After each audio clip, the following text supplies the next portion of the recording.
नमस्कार दोस्तों, स्वागत है आपका वीटी शॉर्ट हैंड क्लासेस में। दोस्तों, आज एक बहुत ही महत्वपूर्ण जानकारी के साथ मैं आप लोगों के बीच में उपस्थित हुआ हूं।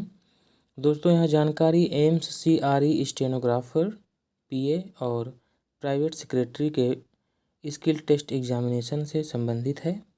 दोस्तों, यह नोटिफिकेशन 3 मई 2025 को जारी किया गया है, जिसमें स्किल टेस्ट के रिगार्डिंग महत्वपूर्ण जानकारियाँ दी गई हैं।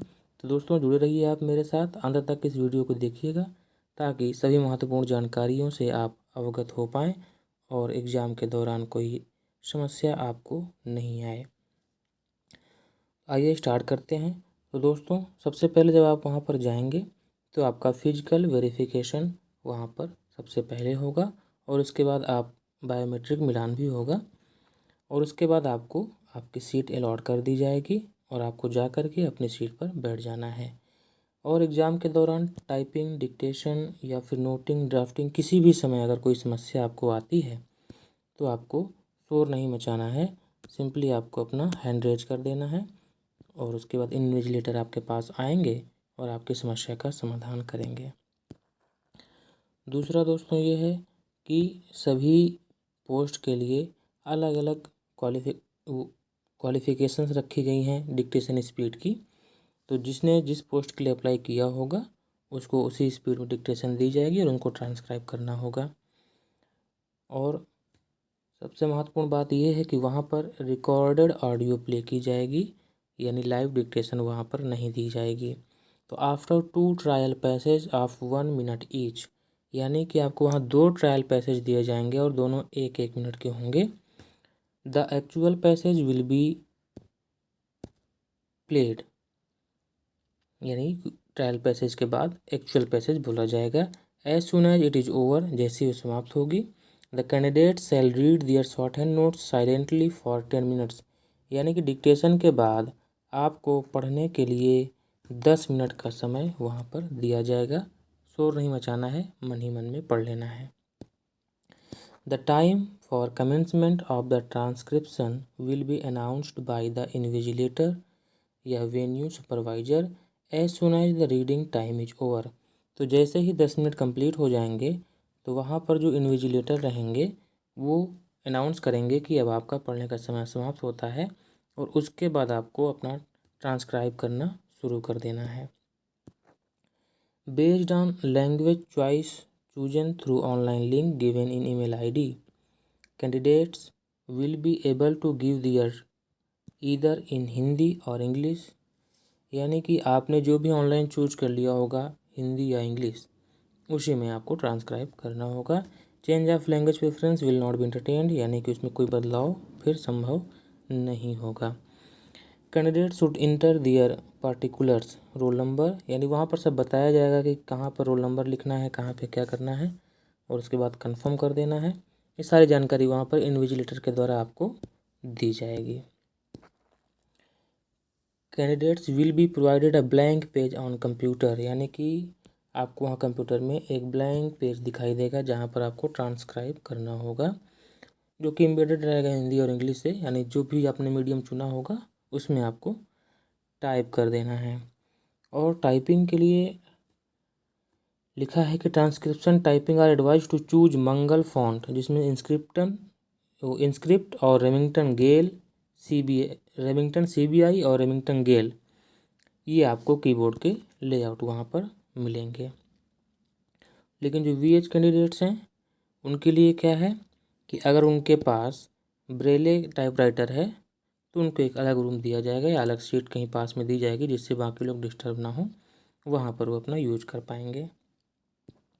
यहाँ पे कह रहे हैं कि B patience during examination and keep calm, आपको वहाँ शांत रहना है, पेशेंस अपना बनाए रखना है। You can contact the invigilator by the raising hand from the seat for any problem, यानी किसी भी प्रकार की आपको समस्या आती है तो आपको खड़े नहीं होना है, शोर नहीं मचाना है, सिंपली आपको अपना हैंड रेज करना है। इन्होंने समस्याओं के बारे में बताया है कि कीबोर्ड एरर हो, चाहे मशीन ऑटोमेटिक शटडाउन हो जाए, सॉफ्टवेयर क्रैश कर जाए, ब्राउज़र क्रैश कर जाए या आर्टिफिशियली एक्सपायरिंग सेशन हो जाए, कुछ भी हो जाए, लेकिन आपको शोर नहीं मचाना है। After completing the typing of the passage once, candidates are advise not to retype the passage. यानी अगर आप अपना पैसेज पूरे एक बार टाइप कर लेते हैं तो फिर दोबारा टाइप करने की आवश्यकता नहीं है। If spare time is available, यानी आपके पास अगर पर्याप्त समय है आपके पास, तो आप उसको यूटिलाइज कर सकते हैं कि अपना जो आपने टाइप किया है उसको आप चेक कर लें। The examination section AIIMS will provide the computer and short hand notebook for the test. No candidates will be allowed to bring his own keyboard. यानी कि आपको अपना कीबोर्ड ले जाने की आवश्यकता नहीं है, वहाँ पर आपको कीबोर्ड उपलब्ध कराया जाएगा। Candidates should bring their own pen, pencil और इरेजर या sharpener for the test in a transparent pouch. यानी कि आप अपना पेन या पेंसिल या इरेजर और शार्पनर सब कुछ एक ट्रांसपेरेंट पाउच में लेकर के जा सकते हैं, क्योंकि वहाँ पर आपको कोई भी स्टेशनरी प्रोवाइड नहीं कराई जाएगी। जिसमें आपको अच्छा लगता हो पेन या पेंसिल, जिसमें आप अच्छी तरीके से लिख पाते हो, आप लेकर के जाएंगे। Candidates will have to write the details on the cover page of notebook. तो वहाँ पे जो आपको नोटबुक मिलेगी लिखने के लिए, उसके कवर पेज पर आपको डिटेल्स भरनी होंगी। Candidates are advise to use both the side of the short hand notebook while taking dictation. यानी कि ये आपसे कह रहे हैं कि आपको जो वहाँ पर नोटबुक दी जाएगी उसके दोनों साइड्स आपको यूज करने हैं। उसको पलट के यूज नहीं करना है, सीधे सीधे यूज करते जाना है। अगर पूरी कॉपी भर जाएगी तो उल्टा स्टार्ट कर देना होगा। Candidate should not tier any page from the notebook given them. यानी आपको उसका कोई भी पेज फाड़ना नहीं है। कैंडिडेट्स मस्ट राइट दियर रोल नंबर। आपको उस पर रोल नंबर लिखना होगा कॉपी पर जहाँ पर मेंशन होगा, एंड नेम और नाम भी लिखना होगा। Each page of the notebook, यानी प्रत्येक नोटबुक के प्रत्येक पेज में आपको अपना नाम, रोल नंबर और sign and hand over the same to the invigilator after the test. Sign भी करना है और उसके बाद वहाँ पर इन्विजिलेटर को उस कॉपी को सबमिट कर देना है। Candidates are informed that the short hand notebook will be scrutinized by the AIMS before finalization of the result of the skill test. Candidates should not take their notebook, any blank typing paper out of the examination hall. यानी आप अपनी notebook वहीं छोड़ देंगे, ना तो वहाँ से कोई कागज़ लेंगे ना अपनी नोटबुक लेंगे, कुछ भी लेकर के नहीं आना है। Candidate will give his her attendance on the admit card where space has been provided for that. आपको अपने एडमिट कार्ड पर अटेंडेंस लगानी जहाँ पर भी जगह दी गई होगी।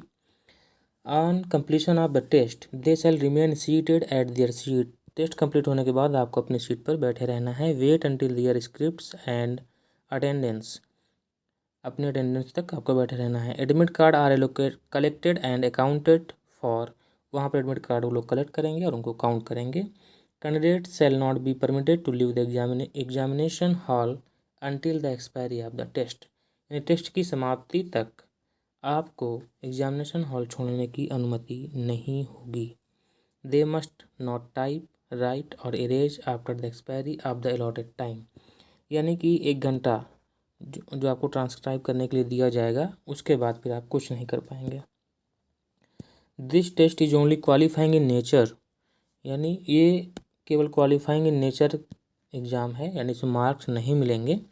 लिखा है marks will not be added for preparation of merit. Merit के लिए ये ऐड नहीं किए जाएंगे।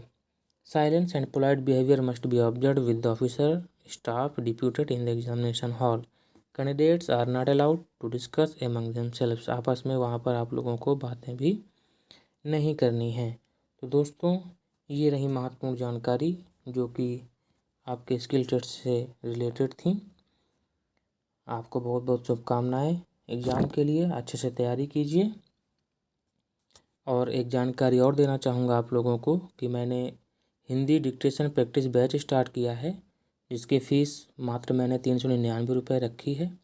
जो लोग मेरे साथ जुड़ करके डिक्टेशन की प्रैक्टिस करना चाहते हैं और महत्वपूर्ण शब्दों की आउटलाइन प्राप्त करना चाहते हैं, तो डिस्क्रिप्शन बॉक्स में उसकी सारी जानकारी दी गई है।